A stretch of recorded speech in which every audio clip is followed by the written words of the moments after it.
I think you think ಹಾಂ, ಏನು ಅರ್ಥ ಆಗ್ತಿಲ್ಲ, ನೆಟ್ಟಿಗೆ ಮಾತಾಡು ಫಸ್ಟು. ನಾನು ಹೇಳೋದು ನಿನಗೆ ಅರ್ಥ ಆಗ್ತಿಲ್ಲ ಅನ್ಸುತ್ತೆ.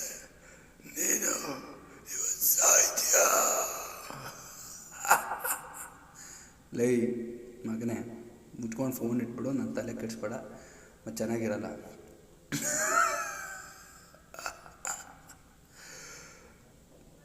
ನೀನು ಮುಚ್ಕೊಂಡು ಹೆಲ್ಮೆಟ್ ಹಾಕೊಂಡು ಗಾಡಿ ಓಡಿಸು, ಇಲ್ಲ ಅಂದರೆ ನೀನು ಸಾಯ್ತೀಯಾ?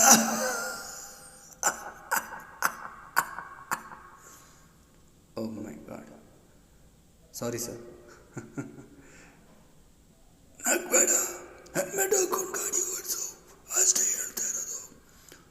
Good bye. Hello hello hello